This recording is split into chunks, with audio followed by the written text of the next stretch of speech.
नमस्कार, स्वागत है आपका इंडिया वॉइस पर। मैं हूं आपके साथ स्वीटी दीक्षित। सीधे चलेंगे राजस्थान, जहां पे सीएम योगी आदित्यनाथ क्या कुछ कह रहे हैं, आपको सुनाते हैं। भाइयों बहनों, आज पूरा भारत बदल चुका है। एक नए भारत का दर्शन हो रहा है। एक स्वस्थ भारत, एक समृद्ध भारत, एक विकसित भारत, दुनिया के अंदर अपनी ताकत का एहसास कराने वाला भारत। दुनिया के अंदर भारतीयों का सम्मान बढ़ा है प्रधानमंत्री मोदी जी के कारण, और पूरी दुनिया अपने संकट के समय में भारत की ओर आशा भरी निगाहों से देख करके मानवता के कल्याण की धरती धरा को बार बार नमन करने के लिए आज उत्सुक दिखाई दे रही है। भाइयों बहनों, ये वही भारत है। कांग्रेस के शासन में घुसपैठ होती थी, आतंकी घटनाएं घटित होती थी, लेकिन भाइयों बहनों, आज के नए भारत में घुसपैठ नहीं, बल्कि आतंकवाद के माद में जाकर के हमारे बहादुर जवान आतंकवादी ठिकानों को तबाह करने का मादा रखते हैं। इस नए भारत को दुश्मन को उसी की भाषा में जवाब देने की ताकत है। और इसलिए भाइयों बहनों, जब हिंदुस्तान आगे बढ़ रहा है तो राजस्थान तो वीर और वीरांगनाओं की धरती है, भक्ति और शक्ति की धरती है। राजस्थान कैसे इससे वंचित रह सकता है? और इसी के लिए आज मैं आपके पास आया हूं, आपका आह्वान करने के लिए। और ये मैंने राजस्थान में ठान किया है, इस बार परिवर्तन करके फिर से राजस्थान रहेगा, अवश्य परिवर्तन करेगा, ये ठान चुका है। क्योंकि तुष्टीकरण की जिन हदों को पार राजस्थान की कांग्रेस नेतृत्व की सरकार कर चुकी है, भाइयों बहनों, राजस्थान जैसा स्वाभिमानी प्रदेश उसको स्वीकार नहीं कर सकता है और स्वीकार करना भी नहीं चाहिए। मैं तो आपका अभिनंदन करूंगा कि आपने मानधाता बालाजी मंदिर में दर्शन के लिए जो यहाँ की सरकार रोक रही थी, उसके 10 दिनों तक लगातार नाकेबंदी करके सरकार को अपनी ताकत का एहसास कराया। मुझे आश्चर्य होता है, ये वही कांग्रेस है, ये वही कांग्रेस है जिसने राम और कृष्ण के अस्तित्व पर भी प्रश्न खड़े किए थे। ये वही तो कांग्रेस है। ये भगवान राम और भगवान कृष्ण के अस्तित्व को नहीं मानती। और भाइयों बहनों, जब भारतीय जनता पार्टी की डबल इंजन की सरकार उत्तर प्रदेश में आई, आपने देखा होगा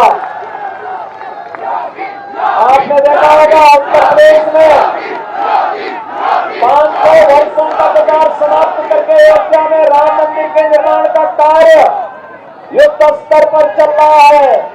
कोई संदेह है क्या? अयोध्या में राम मंदिर का निर्माण हो रहा है, कोई संदेह नहीं है ना? तो भाइयों बहनों, जब संदेह मोदी जी के किसी कार्य में नहीं है, तो फिर राजस्थान में सरकार लाने में भी कोई संदेह नहीं होना चाहिए। सहमत है ना भाइयों बहनों? अगर उत्तर प्रदेश में और केंद्र में भारतीय जनता पार्टी की सरकार नहीं होती तो क्या राम मंदिर का कार्य हो पाता? क्या ये काम कांग्रेस करती? क्या भाइयों बहनों, कांग्रेस आपकी आस्था का सम्मान नहीं कर सकती। और याद करिए, अगर यहां बीजेपी की सरकार होती तो कन्हैया लाल जैसे निर्दोष नागरिकों की हत्या होती क्या? और ये सरकार को मुआवजा देने में भी भेदभाव करती है। कन्हैयालाल के परिवार को मुआवजा दिया जाता है 5 लाख रुपया, और 2 मुस्लिम मोटरसाइकिल में आपस में टकरा करके जयपुर में मरते हैं, उनको दिया जाता है 20-20 लाख रुपया। तो कांग्रेस की घोषित नीति है भाइयों बहनों। आपने देखा होगा, मोदी जी प्रधानमंत्री बने, उन्होंने हर गरीब के घर में शौचालय दे दिया। 9 वर्ष में 12 लाख गरीबों के घर में शौचालय, 4 करोड़ गरीबों को प्रधानमंत्री आवास योजना, 10 करोड़ लोगों को उज्ज्वला योजना में रसोई गैस के कनेक्शन। भाइयों बहनों, 4 करोड़ गरीबों के घर में बिजली पहुंचाने का कार्य, देश के अंदर हर घर नल की योजना, हर खेत को पानी पहुंचाने की योजना, हर गरीब को 5 लाख रुपए की स्वास्थ्य बीमा का कवर, और यही नहीं, कोरोना कालखंड में फ्री में वैक्सीन, फ्री में टेस्ट, और 80 करोड़ लोगों को फ्री में राशन की सुविधा का लाभ अगले 5 वर्ष तक जारी रहेगा। यह भी मोदी जी के नेतृत्व की सरकार कर रही है। भैया बहनों, मोदी जी ने नारा दिया सबका साथ सबके विकास का, लेकिन कांग्रेस के समय में क्या बोला जाता था कि देश के संसाधनों पर पहला अधिकार मुसलमानों का है। ये तो कांग्रेस बोलती थी। भाइयों बहनों, आश्चर्य होता है, देश के संसाधनों पर पहला अधिकार गरीब का होना चाहिए, वंचित का होना चाहिए, दलित का होना चाहिए, जनजातियों का होना चाहिए, देश के नागरिकों का होना चाहिए, आधी आबादी का होना चाहिए। लेकिन भाइयों बहनों, नागरिकों को उनका अधिकार देने की बजाय कांग्रेस ने तुष्टीकरण की नीति को लागू करते हुए, अगर तुष्टीकरण की नीति नहीं होती, कन्हैयालाल की हत्या नहीं होती। तुष्टीकरण की नीति पे सरकार नहीं छोड़ती। तो भाइयों बहनों, मानदाता बालाजी मंदिर के दर्शन के या प्रवेश पर यहां की सरकार रोक नहीं लगाती। और मैंने तो सुना है कि यहाँ की सरकार ने वहां पे सांसद विधायक निधि के कार्य कराने में भी रोक लगा दी है।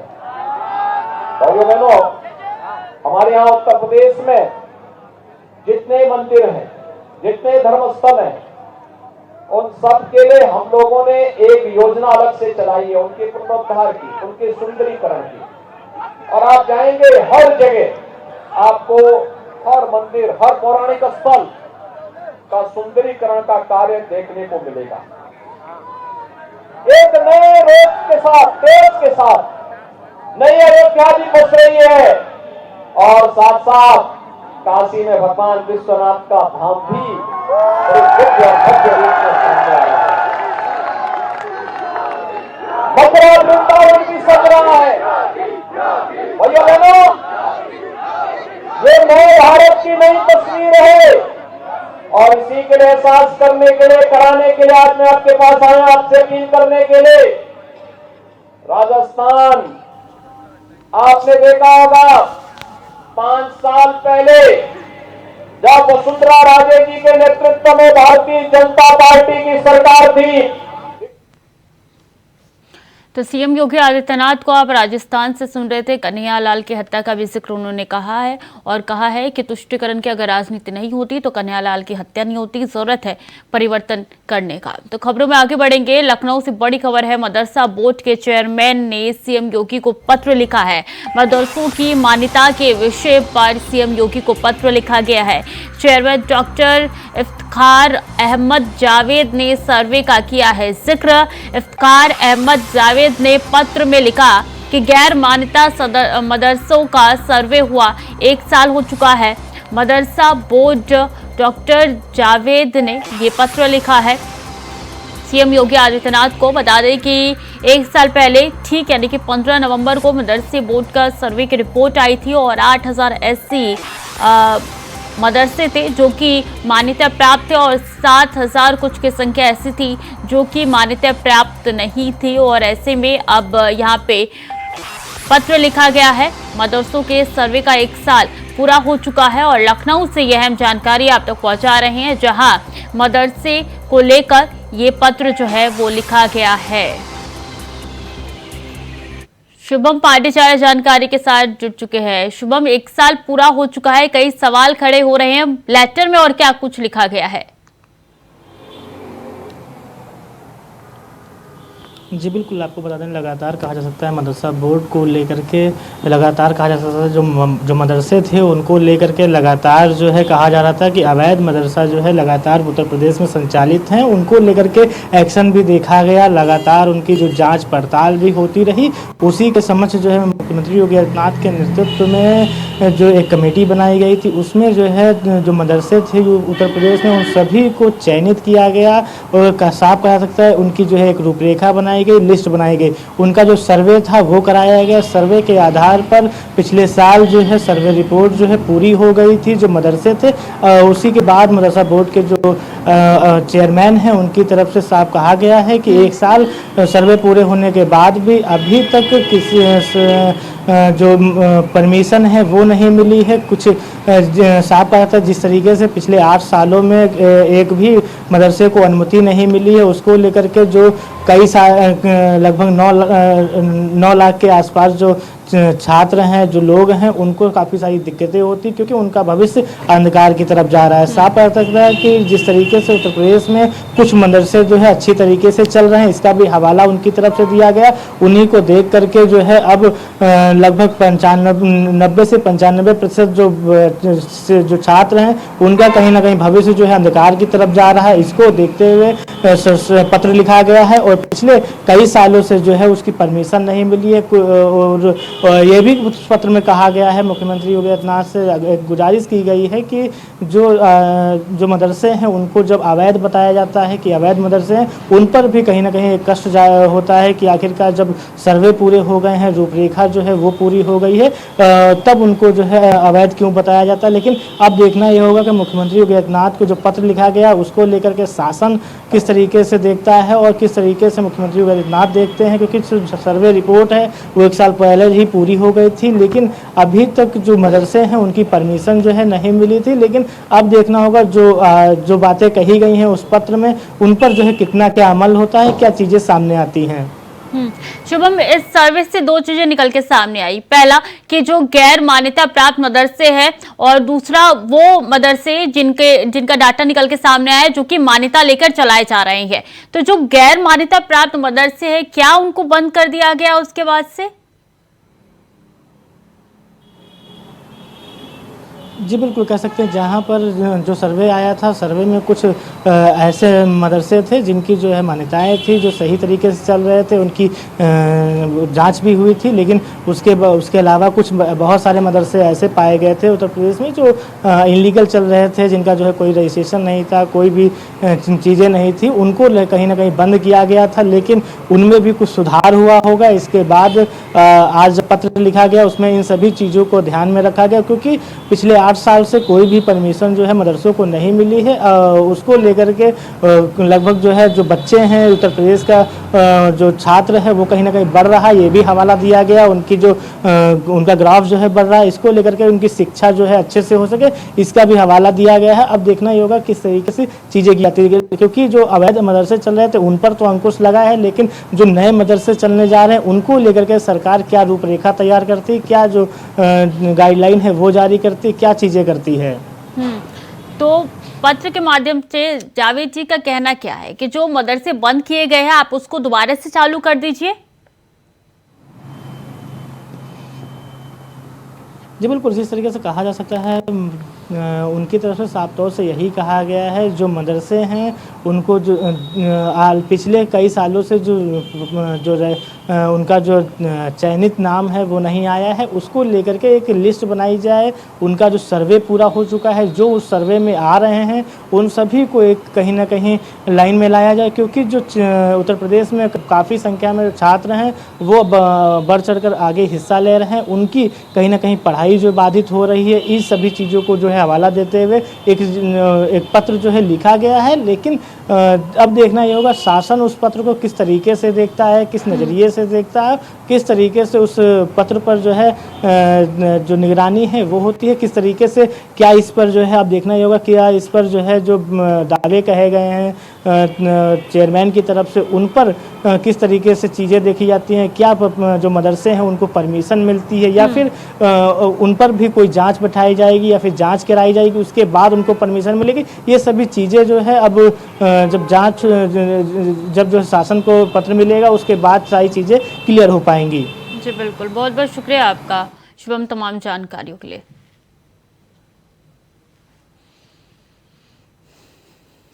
खबर लखनऊ से है, जहां सामाजिक न्याय के यात्रा पर सपा मुख्य अखिलेश यादव का बड़ा बयान सामने आया। उन्होंने कहा है कि जो धर्म है उसे स्वीकार करो और कहा है कि सामाजिक न्याय की लड़ाई लड़ते रहना है। 25 नवंबर को बिजनौर में सामाजिक न्याय यात्रा का समापन होगा। साथ ही कहा है कि सपा पर किसान, अल्पसंख्यक, पिछड़े और महिलाएं हमारे साथ है और मध्य प्रदेश में सपा ने मजबूती से चुनाव लड़ा है।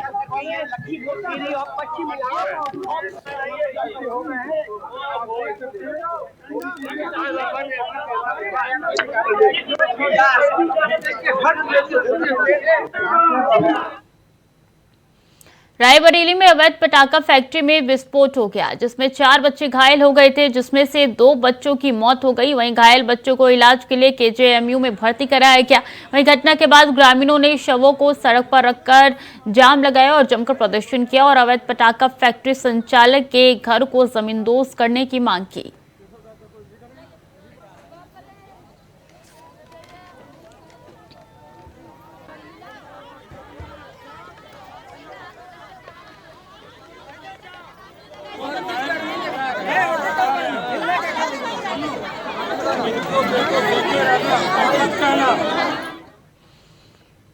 इस बीच फतेहपुर से बड़ी खबर, ज्वेलर्स की दुकान में लाखों की चोरी हुई है। 150 ग्राम सोना, 5 किलो चांदी चोरों ने की है पार। बता दें, शटर काट कर की है लाखों की चोरी। पुलिस और फॉरेंसिक टीम मामले की जांच में जुटी है। जिले के थाना राधानगर के जयराम नगर की ये घटना है, जहां लाखों की चोरी की गई है।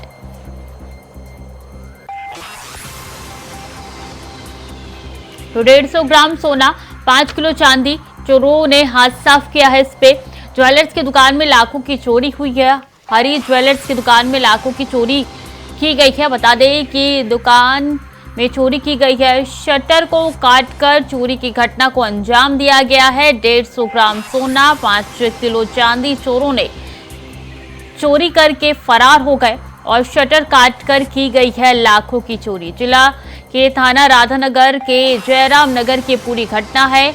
हरी ज्वेलर्स नाम की शॉप में चोरों ने हाथ साफ किया है। फॉरेंसिक की टीम, पुलिस मामले की जांच पड़ताल में जुटी हुई है।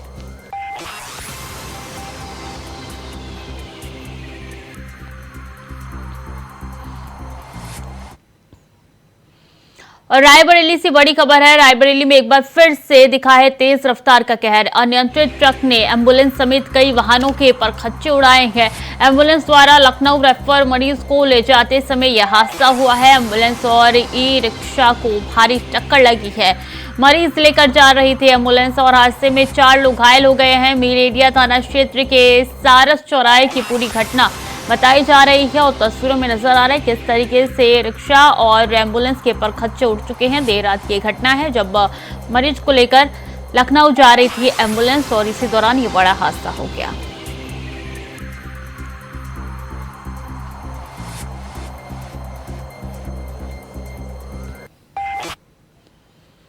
और मथुरा श्री कृष्ण जन्मभूमि मामले में इलाहाबाद हाई कोर्ट ने आज अहम सुनवाई होगी।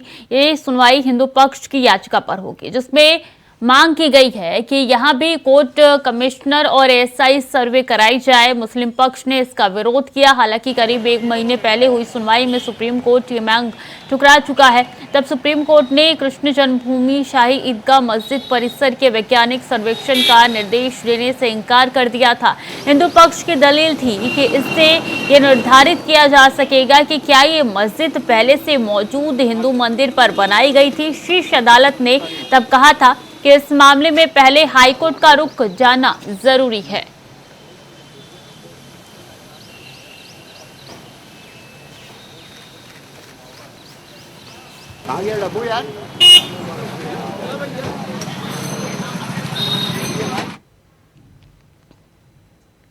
और डीग जिले के कामा से बड़ी खबर है। कामा में थार सवार बदमाशों ने की है दिन दहाड़े फायरिंग।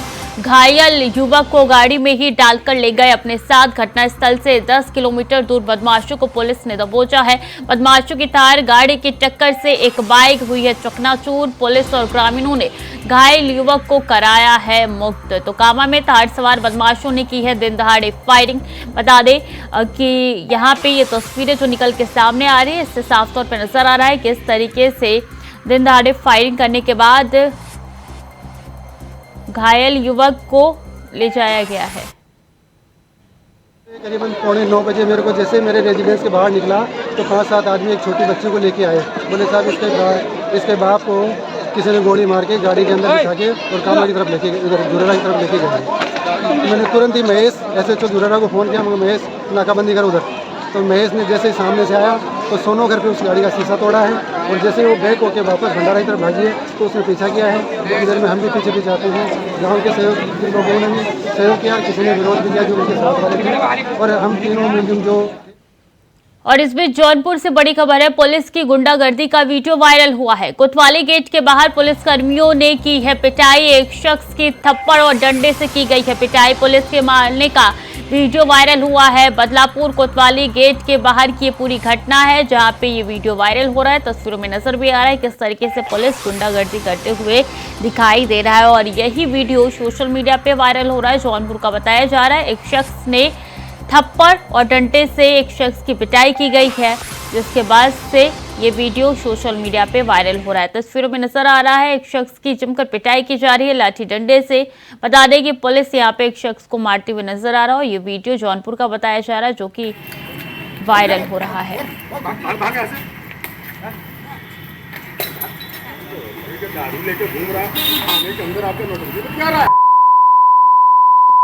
हेलो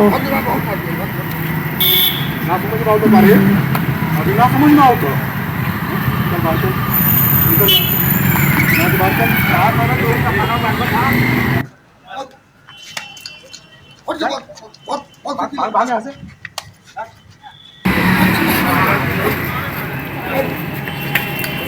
और भाग ऐसे।